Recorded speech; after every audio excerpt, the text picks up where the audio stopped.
Hi everybody. This presentation will be on UAS challenges in the National Airspace System. My name is Eric Bashta and I'm a student here at Embry-Riddle Aeronautical University.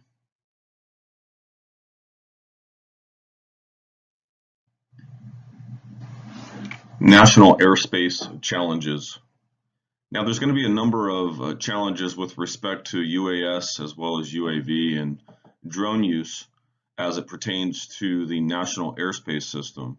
A lot of that is really dictated by the newer technology for which we're starting to see here pretty rapidly.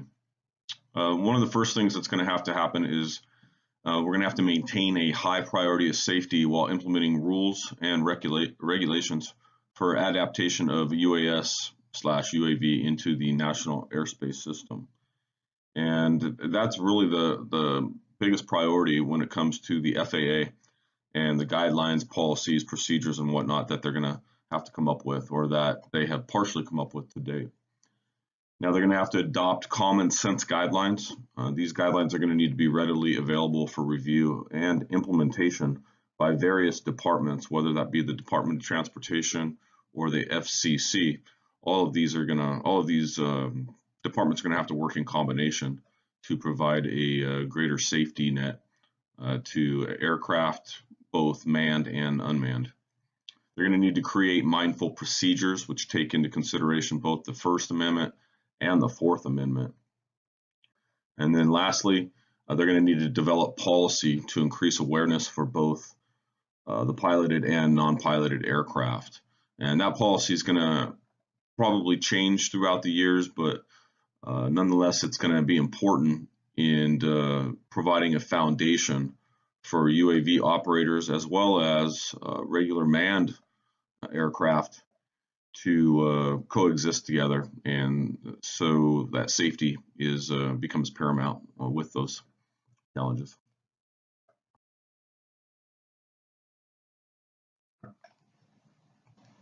Now, some of the safety concerns with respect to UAS and UAV operation within the National Airspace System are really paramount with respect to how the UAS system or UAVs are integrated into the airspace system.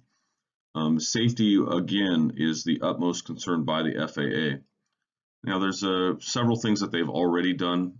In one particular case, they issue certificates of authorization, or COA, and those COAs are used for anybody who is requesting to operate a UAS platform or UAV system within the National Airspace System or within those certain parameters. Another safety concern and a way to maintain a standard level of safety is by providing quality records or verification of individual qualifications. And this can be done by keeping records on file, as well as issuing drone licenses, pilot/drone licenses. And that's just another way that they can keep tabs on the safety and those that are operating UAVs within the NAS. And then also, there's going to have to be great improvements with regards to drone separation and the technology behind that. Fulfilling VFR guidelines, which is really a lot of the holdback right now with respect to drones and their proliferated use within the NAS, and that's because many of the drones out there just don't have the ability to provide aircraft separation on their own, or they don't have the technology. One of the ways that that's done currently is by the use of the system, the ADS-B system, and to the right here I've got a photo of just how that works, and hopefully how in the future drones will be able to be incorporated within that workflow.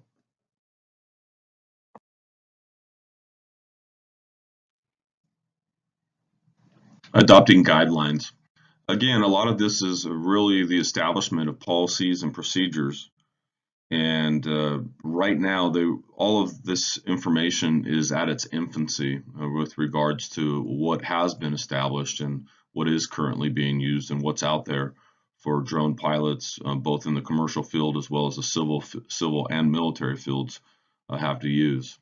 Now, there's going to be a precedence for the most part, as a lot of the different variances have not been established, and as drone use becomes more prevalent and as different things take place, whether that be safety or whether that be First or Fourth Amendment concerns, precedents will be set, and the policy and guidelines will inevitably change as time goes on.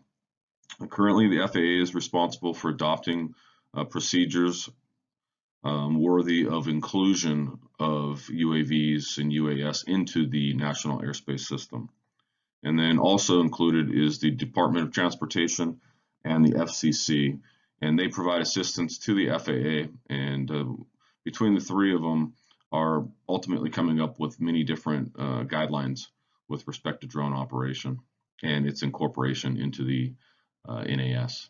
And to the right here is just a view of some of the different airspaces and the things that they're going to have to contend with when looking at UAS and incorporating it into the airspace system. And these are just your typical VFR type airspace classifications and what is required to fly in those particular areas.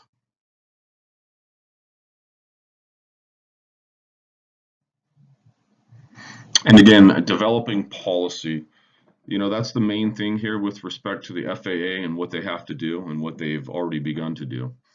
Policy procedures are necessary to not only deal with safety, but it's also necessary to deal with the First and Fourth Amendment rights of people with respect to drones overhead, and the right for different organizations such as the media to be able to use these drones and use them appropriately without encroaching upon the Fourth Amendment rights of others. By developing policy, it's going to help reduce unforeseen legal dilemmas. Ultimately, those dilemmas are still going to occur, but hopefully at a lesser rate. And then it really is just for the protection afforded to citizens and their constitutional rights to unreasonable search and seizure, and that's going to deal particularly with the Fourth Amendment. And that really would be an example of maybe a drone overhead over somebody's house, different photos being taken by media for specific purposes, and those pictures then being used for some other purpose or being provided to law enforcement. And those are all the different things that are being currently spoke about or talked about with respect to unreasonable search or violation of one's Fourth Amendment rights. And then providing a working basis to the media and others, which is protected under the First Amendment. And the First Amendment obviously is the free speech. And so essentially what this is saying is that they're going to have to develop policies so that the media can operate drones and can gather information, gather data without violating other people's rights under the Fourth Amendment. So all of these things are being looked at, and like I said, there's going to be some bumps in the road, but the more policy that they develop on it, the better off they're going to be in the long run.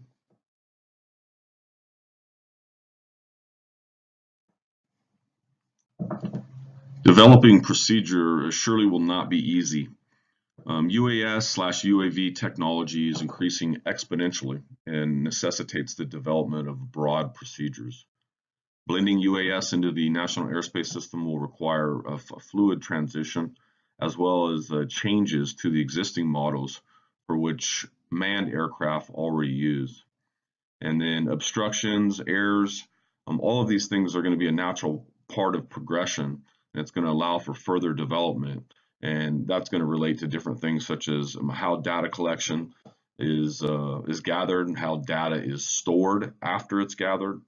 They're going to need further technology with regards to aircraft separation, and that's really one of the main things that the FAA is looking into before really opening the doors to all different types of UAVs being able to use the National Airspace System.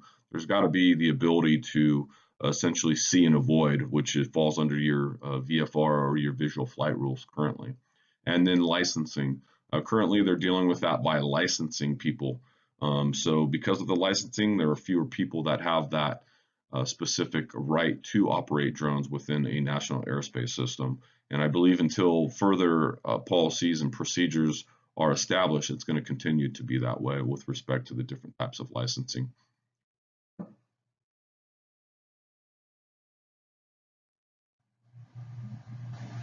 In conclusion, as you can see, there's going to be many different variables as to the FAA establishing policy, procedure, and the necessary guidelines to really make everybody happy with respect to incorporating UAVs and drones into a national airspace system. A primary concern is the safety of manned aircraft. The last thing the FAA wants, or anybody else wants for that matter, is for an unmanned aircraft to bring down a manned aircraft.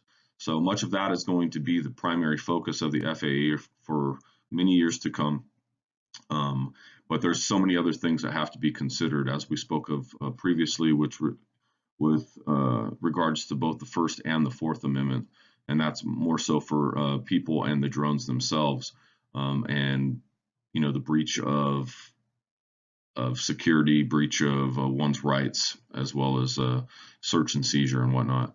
So anyways, lots to be done for the FAA, the Department of Transportation, and the FCC, but huge strides have already been made, and I suppose they're going to continue to take even bigger strides in the future.